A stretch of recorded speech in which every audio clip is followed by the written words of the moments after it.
Boa noite, docente. O meu nome é Milton Cremilho Nhancupi, estudante de gestão de empresas, turma G2 já.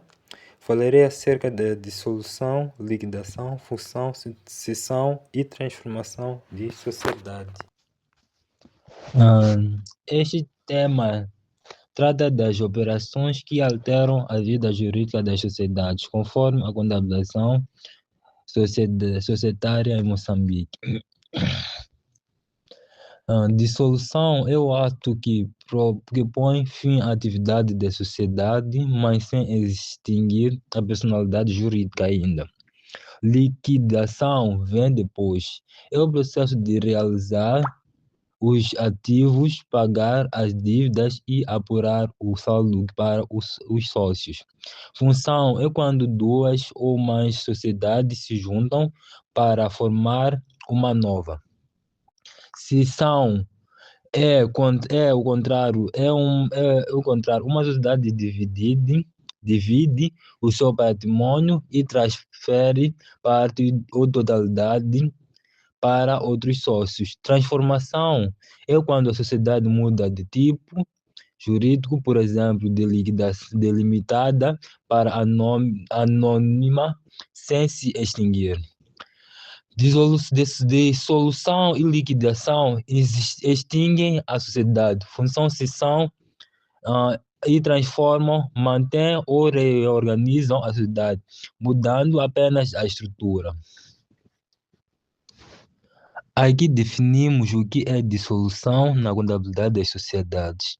A dissolução é o início do processo de encerramento da sociedade. A partir desse momento, a empresa para de operar normalmente. Ela continua a existir juridicamente e mantém a personalidade jurídica, mas só pode praticar atos necessários para a liquidação. Ou seja, a sociedade não morre na dissolução. Ela entra em modo de encerramento para liquidar ativos, paga dívidas e só depois se extingue. Estas são as causas que levam uma sociedade a entrar em processo de dissolução. Decurso do prazo. A sociedade foi criada por tempo determinado e o prazo acabou. Deliberação dos sócios. Os próprios sócios decidem em assembleia encerrar a sociedade. Perda total do capital. A sociedade perdeu todo o patrimônio e não tem como continuar. Insolvência. Quando não consegue pagar as dívidas e entra em falência. Outras causas do contrato social. Quando situação que os sócios definirem no pacto como morte de sócio em sociedade unipessoal. Em todos os casos, a consequência é a mesma.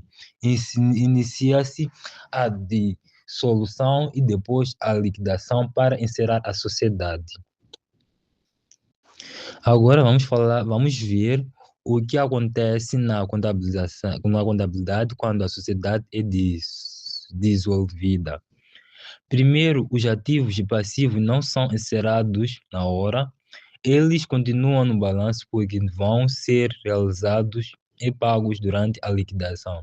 Segundo, o resultado líquido do período transferido para resultados transitados para fechar as contas do exercício.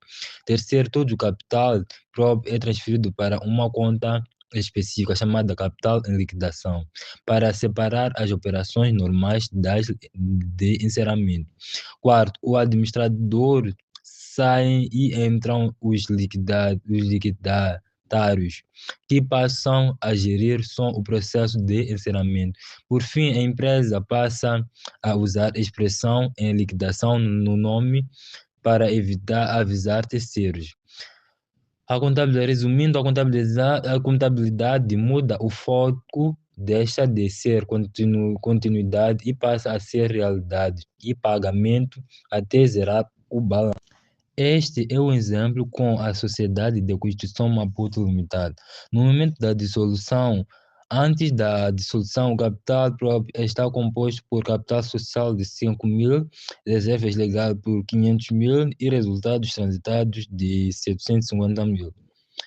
No total, são 6.250.000 que pertencem ao sócio. No momento da dissolução, criamos a conta capital em liquidação e transferimos todos esses valores para ela. O objetivo é concentrar o patrimônio líquido numa única conta para controlar a distribuição aos sócios durante a liquidação. Ou seja, não encerramos as contas contra resultados, apenas reclassificamos capital próprio para a conta de liquidação. Este exercício mostra o lançamento inicial quando a sociedade entra em dissolução. Antes de reclassificar o capital próprio, precisamos encerrar a conta de resultados líquidos do período. Aqui temos uma resolução líquida credor de 350 mil. Verticais para encerrar, debitamos conta resultado líquido, que é a conta 8.8, e creditamos resultados transitados, que é a conta 5.9, no mesmo valor. Esse lançamento zera a conta de resultados e acumula o lucro ou prejuízo em resultados transitados, deixando o capital próprio pronto para ser transferido para capital em liquidação. Aqui está o lançamento que marca a entrada efetiva da sociedade no processo de liquidação. Depois de encerrar o resultado do exercício, transferimos todas as contas do capital próprio para uma única conta. Debita-se capital social, 2 milhões, reservas legais, 400 mil, reservas livres, 150 mil e resultados transitados, 250 mil. E credita-se a conta capital em liquidação, pelo total de 2 milhões 800.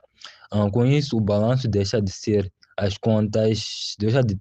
contas normais de capital próprio, tudo fica concentrado em capital e em liquidação para controlar quanto será devolvido ao sócio após pagamento das dívidas. Agora entramos na fase de liquidação, que é onde a sociedade realmente se desfaz do seu patrimônio.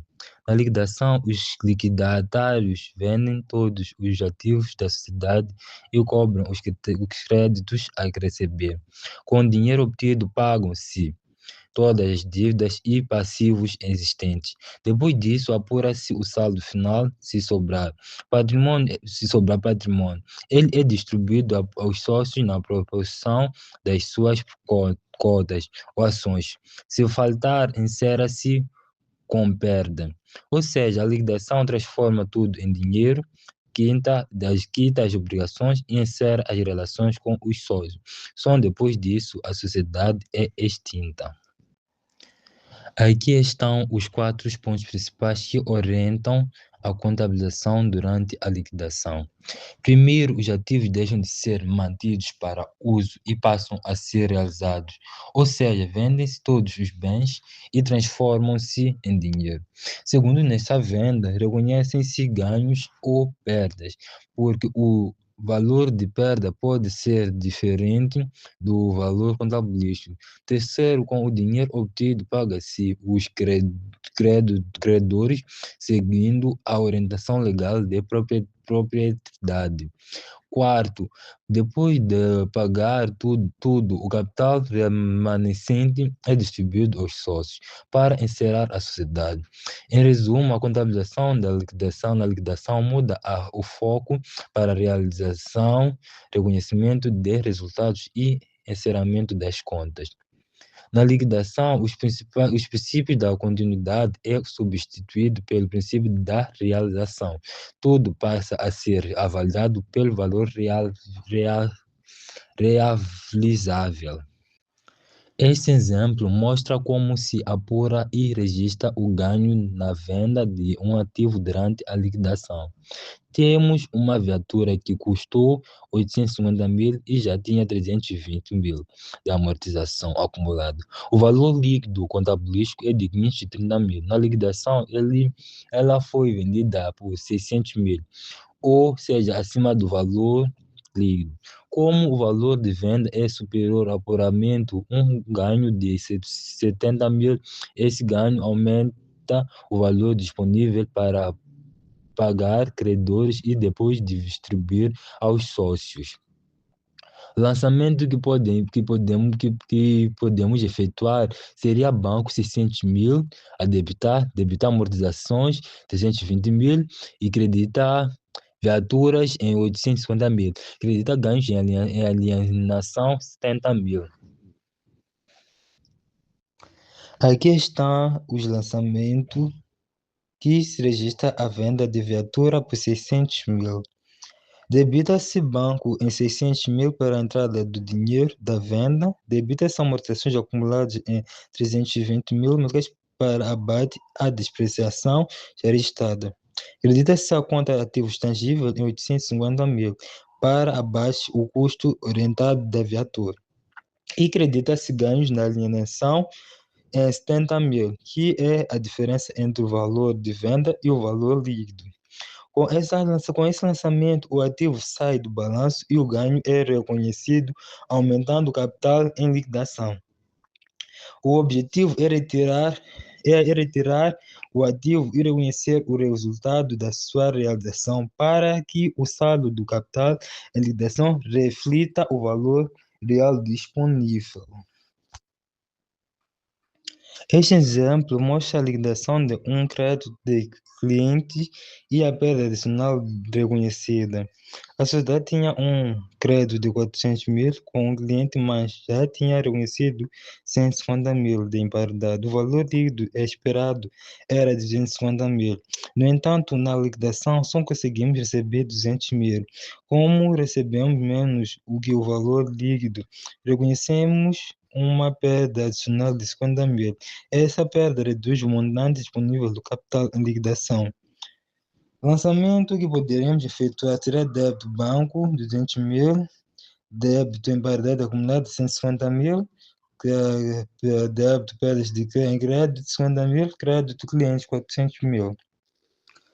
Esse lançamento mostra como a sociedade quita as suas dívidas antes de distribuir algo aos sócios. Foram pagos 80 mil a fornecedores, 400 de empréstimo. Para isso, debitamos as contas de passivo para zerá-las e creditamos bancos de 1.200.000, que é a saída efetiva de dinheiro. Esse passo pagante que os credores externos sejam pagos primeiro, respeitando a ordem legal de prioridade na liquidação. Este é o último lançamento contabilístico antes do encerramento definitivo da sociedade. Depois de vender os ativos, pagar os credores e apurar o resultado da liquidação, sobrou um saldo de 4.300.000 na conta capital em liquidação. Esse valor é distribuído aos sócios na proporção das cotas de dado capital em liquidação e creditando bancos pela saída de dinheiro. Com isso, todas as contas ficam zeradas e a sociedade é extinta no ponto de vista contabilístico e jurídico. Aqui definimos o que é função no contexto das sociedades comerciais. A função ocorre quando duas ou mais sociedades se unem para formar uma única sociedade. Na prática, deixa de existir a personalidade jurídica das sociedades originais e passa a existir apenas a nova entidade resultante. Essa união pode acontecer de duas formas: por incorporação, quando uma sociedade absorve a outra, ou por constituição de nova sociedade, quando todas as anteriores se extinguem para criar uma nova. A fusão é uma forma de concentração empresarial que visa ganhar escalas, reduz custos e aumenta a competitividade. Aqui estão os quatro pontos que explicam como a contabilidade registra a função. Primeiro, todos os ativos e passivos das sociedades envolvidas são transferidos para a sociedade resultante. Segundo, esses elementos são registrados pelo justo valor data da fusão, não pelo valor contabilístico antigo. Terceiro, se o valor pago pela aquisição for superior ao justo valor dos ativos líquidos, surge o goodwill. Quarto, no caso de incorporação, a sociedade incorpora, extingue-se juridicamente. Em resumo, a função reavalia os elementos patrimoniais e consolida-os numa única contabilidade. Aqui definimos o que é o goodwill e como ele se calcula numa função. O goodwill é a diferença positiva entre os custos da aquisição de uma sociedade e o justo valor dos ativos líquidos adquiridos, ou seja, é o valor que se paga a mais pelo negócio, normalmente por ativos intangíveis não registrados, como marca, carteira ou de clientes ou know-how. A fórmula é simples. Goodwill é igual ao custo da aquisição menos os ativos líquidos avaliados ao justo valor. O goodwill representa o valor dos benefícios econômicos futuros que não podem ser identificados individualmente e reconhecidos separadamente. Esse exemplo mostra como se calcula o goodwill na prática. Na função sociedade pagou 3.600.000 pela aquisição da Beta. O justo valor dos ativos líquidos da Beta foi avaliado em 2.500.000. Aplicando a fórmula, subtraímos 2 milhões de 3.600.000. O resultado é um goodwill de 1.100.000, que será registrado como ativo intangível no balanço da sociedade resultante. Lançamento resultante, resumido, podemos debitar ativos passivos pelo justo valor, 2.500.000, debitamos goodwill, 1.100.000, creditamos banco, o capital, 303.600.000. Aqui está o lançamento que registra a incorporação de Beta na sociedade resultante. Debita-se os ativos recebidos pelo justo valor, 2 milhões em ativos tangíveis, 8 milhões em clientes e 500.000 em investimento. E registra-se o goodwill de 1 milhão, que é a diferença entre o valor pago e o valor líquido. Creditam-se os passivos assumidos, 600.000 em fornecedores e 200.000 em empréstimos. O restante vai para o capital social de 3 milhões. Prêmios de emissão, 600.000, representando o aumento de capital da sociedade incorporada. Com isso, o balanço da sociedade resultante reflete todos os ativos passivos e o capital após a função. Agora passamos para a cessão, que é o processo inverso da função. A cessão é a divisão do patrimônio de uma sociedade em duas ou mais partes. Essas partes são transferidas para outras sociedades já existentes ou constituídas para esse fim. A cessão pode ser total quando a sociedade se extingue, ou parcial quando ela continua a existir como patrimônio remanescente. A transformação é a utilização operacional de reestruturação que vamos ver. A transformação ocorre quando a sociedade muda de tipo jurídico, mas mantém a mesma personalidade jurídica, ou seja, não há extinção nem criação de uma nova empresa, apenas uma alteração da forma legal. Um exemplo clássico é uma sociedade por cotas que se transforma em sociedade anônima. O patrimônio e as obrigações continuam os mesmos. Para concluir, aqui está o resumo das operações de reestruturação que analisamos. Começamos pela dissolução, que é o início do processo de encerramento da sociedade. A liquidação, onde se realiza os ativos e se paga as dívidas. Cada uma destas operações tem um impacto contabilístico e jurídico especial para todas visam adaptar a empresa a uma realidade ecológica. Dominar essas operações é entender como a contabilidade acompanha as decisões e estratégias da empresa ao longo do seu ciclo de vida.